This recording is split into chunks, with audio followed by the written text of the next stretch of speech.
தண்ணியை கொடுத்துருங்க. ஓடிக்கிட்டே இருக்கீங்களா? போங்க. ஏதாவது லவ் பண்ணுறீங்களா? இல்லை கவிதை புக்கை வாங்கி படிச்சுட்டு. அவையோர் அனைவரையும் வணங்குகிறேன். ஒரு மணி 10ஆம் நூற்றாண்டு முதல் பாதுகாக்கப்பட்டு வருகிறது. மாஸ்கோ கிரெம்ளின் மைதானத்தில் காட்சி பொருளாய். அது ஒலிக்காத மணி என்கிறான் வால்டேர். இங்கு ஆரூரில் ஒரு ஒலிக்கும் மணி இருக்கிறது. மொழி பெருமை, இனப்புகழ் இவற்றை பரப்பும் மணி. காட்டுப்பூவாய் கவனிப்பாரற்று இருக்கக்கூடிய ஆளுமைகளை தன் எழுத்தால் பேச்சால் ஒலி பரப்பும் மணி எங்கள் கந்தக கவி தாரே தமிழ்மணி. இந்த மணியும் பாதுகாக்கப்பட வேண்டிய மணிதான். கால தூசி படிந்த வைரத்தை பட்டை தீட்டி ஒளி பாய்ச்சி இவர் படைத்ததுதான் பாம்பன் அடிகளின் பைந்தமிழ் தொண்டு என்னும் இந்த அரிய நூல். பாவாணர் பதிப்பகம், பாவாணர் இல்லம் என்று பாவாணரையே தன்னுடைய பாதையாக அமைத்துக் கொண்டவர். பாவாணர் சொன்ன சொல்லால் பாதிக்கப்பட்டு பல நாட்கள் தன்னுடைய தூக்கத்தை இழந்தாராம். பாவாணர் தமிழர் வரலாறு என்ற புத்தகத்தை எழுதும்போது அந்த வரலாற்றிலே சரியாக பாம்பன் அடிகளை பற்றி பதிக்க முடியாமல் போய்விட்டதே. பாம்பன் அடிகள் படைத்த சேந்தன் செந்தமிழ் என்ற நூல் தனக்கு கிடைக்காமல் போய்விட்டதே என்ற ஏக்கத்தில் அவருடைய நண்பர் ஒருவருக்கு எழுதிய கடிதத்தில் குறிப்பிட்ட வரிகள் நம்முடைய தமிழ்மணி அவர்களை பாதித்தது. அது முதல் அவருடைய தேடல் துவங்கியது. இந்த புத்தகம் எங்கே கிடைக்கும், பாம்பன் அடிகளை பற்றிய தகவல்கள் நமக்கு எங்கெங்கெல்லாம் தேடலாம் என்ற தேடலுக்காக அவர் செலவிட்ட காலம் மிக அதிகம். ஆயினும் அந்த புத்தகம் அவருக்கு எளிதாக கிடைத்து விடவில்லை. அவருடைய அரிய முயற்சிக்கு பின்னால் இவர் இங்கிருந்து சென்னைக்கு சென்று திருவான்மியூரிலே பாம்பன் சுவாமிகளின் கோயிலுக்கு செல்லுகிறார். அங்கும் கிடைக்கவில்லை. பல நூலகங்களுக்கு செல்லுகிறார். அங்கும் கிடைக்கவில்லை. இப்படி எல்லாம் தேடி அலைந்த பின்பு இவருடைய மாணவன் இவருடைய ஏக்கத்தை புரிந்து கொண்டு, ஐயா, அந்த நூலை நான் இணையத்திலிருந்து எடுத்து விட்டேன் என்று சொல்ல கேட்டு அதனுடைய பதிவை தன்னுடைய கையிலே பெற்றதற்கு அவர் சொல்லுகின்ற காட்சி இருக்கிறது பாருங்கள். புதுவையிலே ஆனந்தரங்கம் பிள்ளை என்றொருவர் இருந்தார். மிகப்பெரிய தமிழ் அறிஞர். அரிய தமிழ் நூலை முதலில் ஆனந்தரங்கம் பிள்ளை டைரி என்று தமிழ் இலக்கியத்திற்கு நாள் குறிப்பை பதிப்பித்தவர், எழுதி பதிப்பித்தவர்.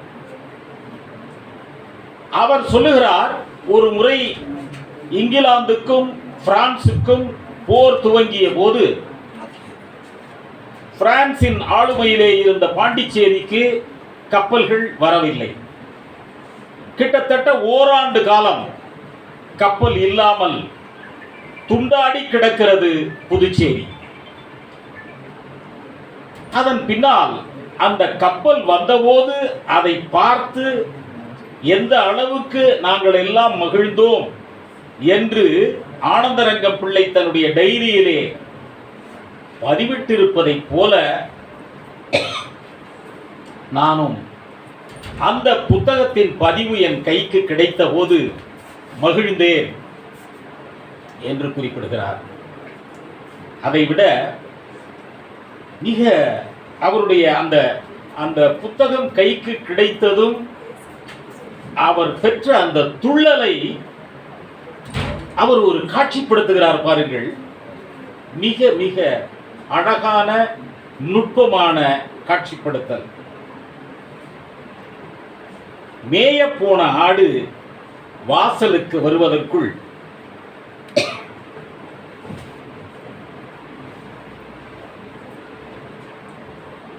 குட்டிகள் பரபரக்கும். தாயிடம் ஓடிப்போய் போட்டி போட்டுக்கொண்டு குடிக்கும்.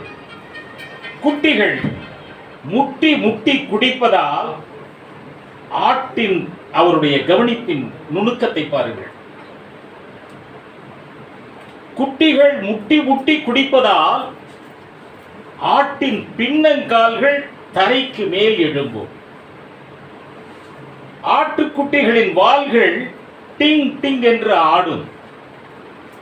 அப்படி ஓர் ஆர்வத்தோடு வீட்டிற்கு கொண்டு வரப்பட்ட சேந்தன் செந்தமிழ் கனி எச்சுப்படியை புரட்டலானே. எந்த அளவுக்கு ஒரு ஆர்வமும் ஈடுபாடும் அவர் மனதிலே துடித்துக் கொண்டிருந்தால் இப்படிப்பட்ட ஒரு உணர்வு நிலையை அதோடு ஒப்பிட்டிருப்பார் என்பதை நான் படித்தபோது உள்ளபடியே புல்லரித்து போனேன்.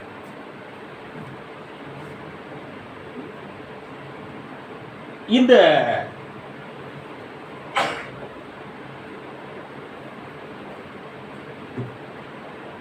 இப்படி பாவாணரின் சொற்களை கேட்ட பின்பு தேடி அந்த நூலை கண்டடைந்து பாம்பனடிகளை பற்றிய தகவல்களையும் திரட்டி அவர் ஒரு அரிய நூலை தமிழ்கூறு நல்லுலகத்திற்கு படைத்து தந்திருக்கிறார். இந்த நேரத்திலே என்னுடைய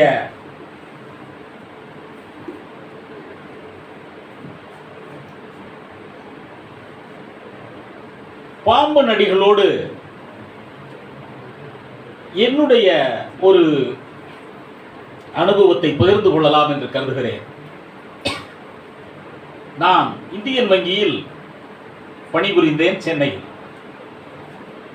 நான் வேலையில் சேர்ந்து ஒரு 6 மாத காலத்திலே எனக்கு தலைமை அதிகாரியாக, அந்த துறைக்கு தலைமை அதிகாரியாக பெரியவர் திருநாவுக்கரசு என்பவர் இருந்தார்.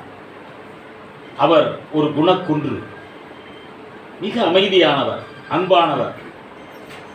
அவர் ஓய்வு பெறும் நாளில் அவரை பற்றி ஒரு கவிதை ஒன்று பாட வேண்டும் என்று என்னை கேட்டுக்கொண்டார்கள் என்னுடைய தோழர்கள்.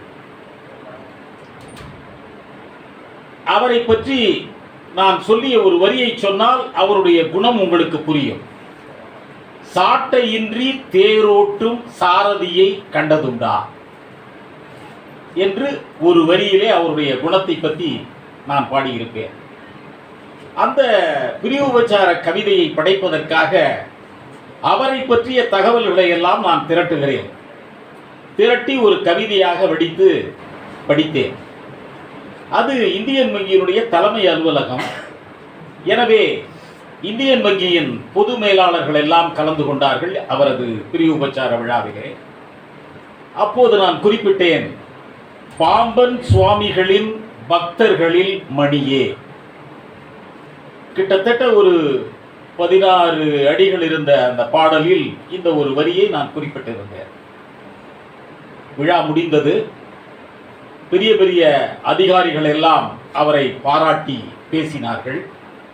எல்லாம் முடிந்த பிறகு அவருடைய ஏற்புரை, அந்த ஏற்புரையிலே குறிப்பிடும்போது இங்கே எல்லோரும் என்னுடைய பணியை பற்றி குறிப்பிட்டார்கள்.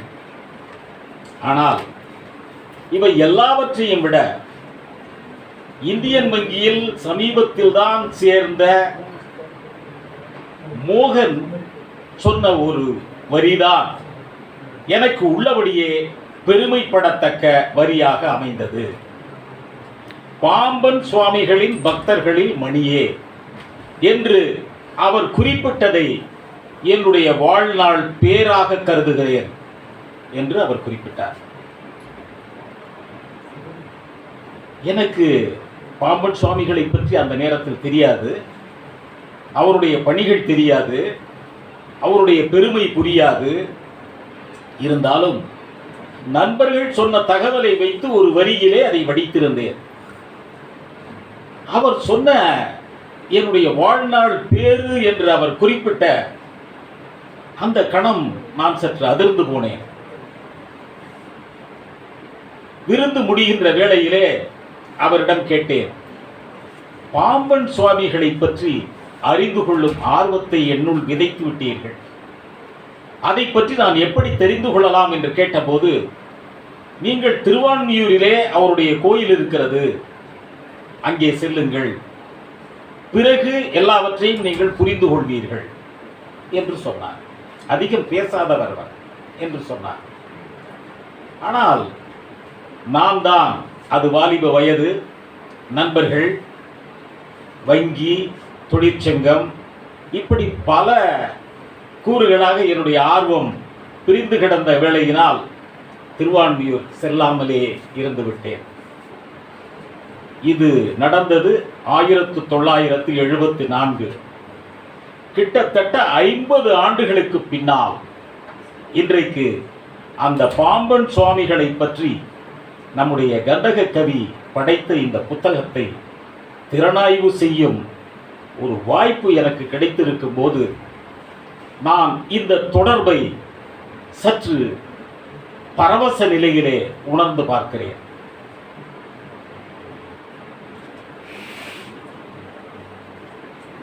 இவரது நம்முடைய கந்தகவி கவி படைத்த இந்த நூலை படித்த பின்னால்தான் பாம்பன் சுவாமிகள் எந்தெந்த வழியில் தமிழ் உலகிற்கு முன்னோடியாக இருந்திருக்கிறார் என்பதை நான் புரிந்து கொண்டேன். தமிழிலே தனித்தமிழ் நூல்கள் சங்க இலக்கியங்கள்.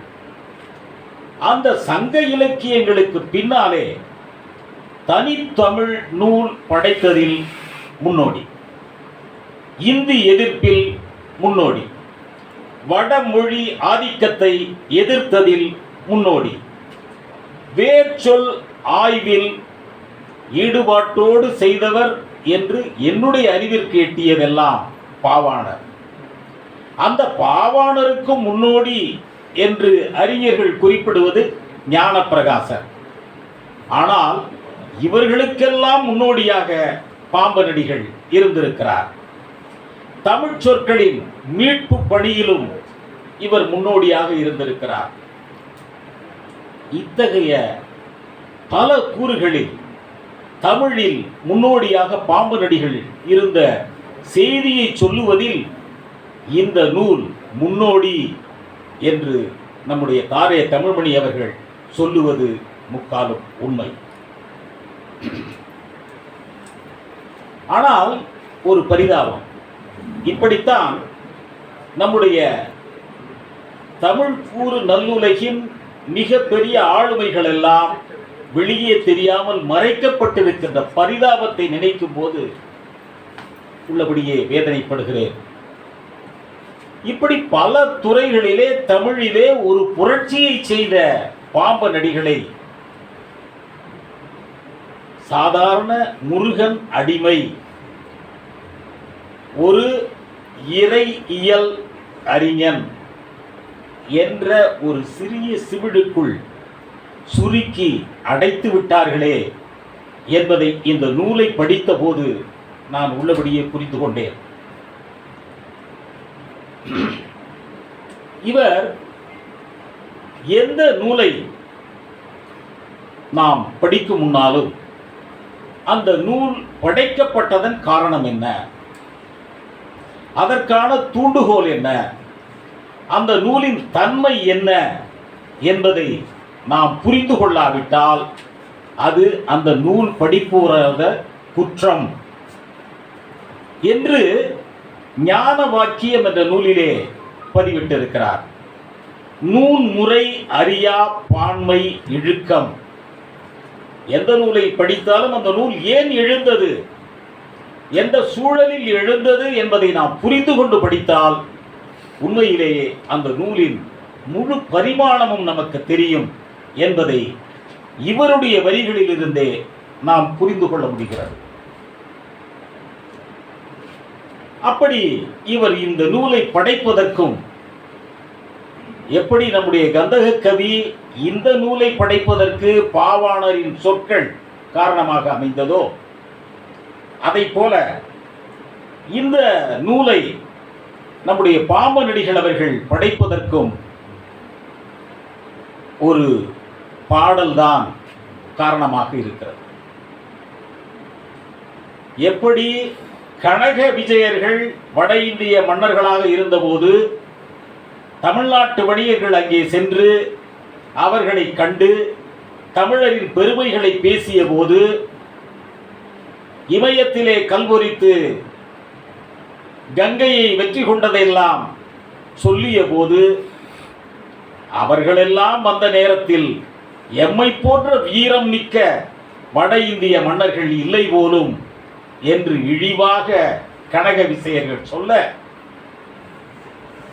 அந்த சொற்களின் வேகத்தை நெஞ்சிலே தாங்கி அந்த வணிகர்கள் இங்கே வந்து சேரன் செங்குட்டுவனிடம் அதனை சொல்ல, சேரன் செங்குட்டுவன் வில்லவன் கோதையை அழைத்து பெரும்படை திரட்டி வடக்கே சென்று இமயத்தை வென்று இமயத்திலிருந்து கல்லை எடுத்து தன்னுடைய காவிய நாயகி, தன்னுடைய இளவலின் காவிய நாயகி கண்ணகிக்கு சிலை அமைக்க கல்லை அவர்களுடைய தோளிலே சுமந்து கொண்டு வந்த ஒரு போரினை நிகழ்த்த ஒரு சொல் காரணமாக அமைந்தது. அன்று ஒரு சொல் ஒரு போரை உருவாக்கியது. அதன் பின்னால் இங்கே ஒரு பாடலில் வந்த சொற்கள் நம்முடைய பாம்பனடிகளையும் தனித்தமிழ் போராளியாக உருவாக்கியது.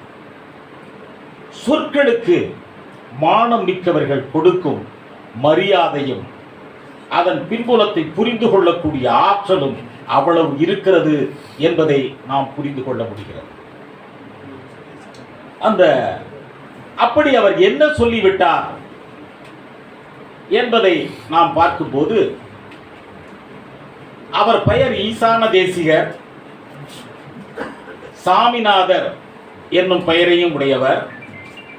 அவர் தமிழுக்கு இலக்கண நூல் ஒன்று படைக்கிறார். அவருடைய கருத்தை பொறுத்தவரையில் வடமொழிதான் உயர்ந்த மொழி என்ற எண்ண ஓட்டத்தோடையே அந்த நூலை படைக்கிறார். எனவே அந்த நூலில் முதலில் வடமொழி ஆசிரியர்களை வணங்குகிறார், பின்னாலே தமிழ் ஆசிரியர்களை வணங்குகிறார். தமிழில் 5 எழுத்துக்கள் மட்டும்தான் தமிழுக்கு உரியது. ஏ, ஓ, ழ, ர, ந, இந்த 5 எழுத்துக்கள் மட்டும்தான் தமிழுக்கு உரியது. ஏனைய எழுத்துக்கள் அத்தனையும் வடமொழியிலிருந்து தமிழ் கடனாக பெற்றது. அடுத்து அவருடைய 3வது அணுகுண்டு, தமிழிலே எவ்வளவோ நூல்கள் இருக்கின்றன, ஆனால் தமிழ் இலக்கியங்களில் தனி தமிழ் வார்த்தைகளை கொண்டு படைக்கப்பட்ட இலக்கியம் ஏதேனும் இருக்கிறதா? இது நமக்கு அவமானம் இல்லையா என்று கேட்கிறார். தமிழ் நூற்கு அளவில்லை, அவற்றுள் ஒன்றே ஆயினும் தனித்தமிழ் உண்டோ? அன்றியும் 5 எழுத்தால் ஒரு பாடை என்று அறையவே நாணுவர் அறிவுடையோரே.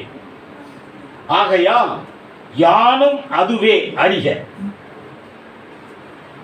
வடமொழி தமிழ்மொழி எனும் இரு மொழியினும் இலக்கணம் ஒன்றே என்றே எண்ணுக என்று அவருடைய தமிழ் மொழிக்கு இலக்கண நூல் எழுத வந்த அவர் அதனுடைய பாயிரத்தில் 7வது பாடலில் இப்படி ஒரு பெரிய அணுகுண்டை மறைத்து வைத்திருக்கிறார். அந்த அணுகுண்டு தென்கோடி தமிழகத்தில் இருந்த பாம்பனில் இருந்த பாம்பன் சுவாமிகளின் மனதிலே வெடிக்கிறது. இதன் விளைவாகத்தான் தனி தமிழ் வார்த்தைகளை கொண்டு ஒரு நூலை படைக்க வேண்டும் என்று அவர் துவங்குகிறார். முருகன் மீது மிகப்பெரிய பக்தி கொண்டவர் அவர். எனவே முருகனை போற்றி சேந்தன் செந்தமிழ் என்ற நூலை படைக்கிறார். 5 நேரிசை வெண்பாக்கள் முழுவதும் தனி தமிழில் ஆனது. நமக்கு தெரிந்து நம்முடைய தமிழ் கூறு நல்லுலகில் தனித்தமிழ் இயக்கத்திற்கு மிகப்பெரிய வரலாறு உண்டு. கிட்டத்தட்ட 5 தலைமுறைகளை தாண்டி இன்றும் வீறு கொண்டு நிற்பது தனித்தமிழ் இயக்கம். சங்க இலக்கியங்கள் தனித்தமிழில் எழுதப்பட்டன. பின்பு ஆரியர் வருகையால் வடமொழி கலக்க மணிப்பிரவாளம் என்றொரு தமிழ் நடை உருவாகியது. ஒவ்வொரு ஆண்டும் பெருக பெருக தமிழிலே வடமொழி எழுத்துக்கள், வடமொழி வார்த்தைகள் பெருக தொடங்கின, ஆக்கிரமிக்க துவங்கின. எனவேதான் தனித்தமிழ் இயக்கம் 5 தலைமுறைகளை கொண்டு துவங்கப்பட்டது. 1916 மறைமலையடிகள் துவக்கிய இந்த தனித்தமிழ் இயக்கத்தில் நீலாம்பிகையார், பரிதிமார் கலைஞர், அப்பாத்துரையார், பாவாணர், பாரதிதாசன், பெருஞ்சித்திரனார், இப்படி அந்த தலைமுறை தொடர்கிறது. இன்று அரசியல் அரங்கிலே அண்ணா தொடங்கி ஐயா பே மணியரசன், செந்தமிழன் சீமான் என்று இன்றும் தனித்தமிழ் முழங்கிக் கொண்டிருக்கிறது. ஆனால் இவை அனைத்திற்கும் ஆணிவேர் பாம்பன் அடிகள் என்பதை நாம் அறியும் போது நம்மை வியப்பு சூழ்ந்து கொள்கிறது. இப்படி பாம்பன் அடிகளுடைய பணிகளை நாம் விரித்து கொண்டே செல்லலாம். நேரம் இடையே நின்று தடுப்பதாலும் மிகப்பெரிய ஆய்வறிஞர், வரலாற்று அறிஞர், அவரிடமிருந்து நாம் பெற வேண்டிய கருத்துக்கள் ஏராளமாக இருப்பதாலும் என்னுடைய உரையை பாம்பனடிகள் சொல்லிய ஒரே ஒரு பாடலை சொல்லி முடித்துக் கொள்ளலாம் என்று கருதுகிறேன்.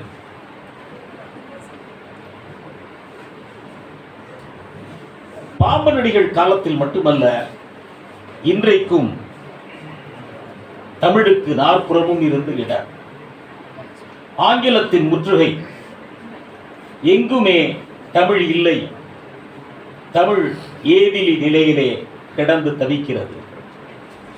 இப்படிப்பட்ட சூழலுக்கும் ஏற்ற ஒரு பாடலை பாம்பனடிகள் படைத்திருக்கிறார் இந்த சேந்தன் செந்தமிழில். அது இந்த நூலின் 28வது பாடல். உண்மை பிறங்கும்படி முருகனை வருக என்று அழைக்கிறார் அந்த பாடலில்.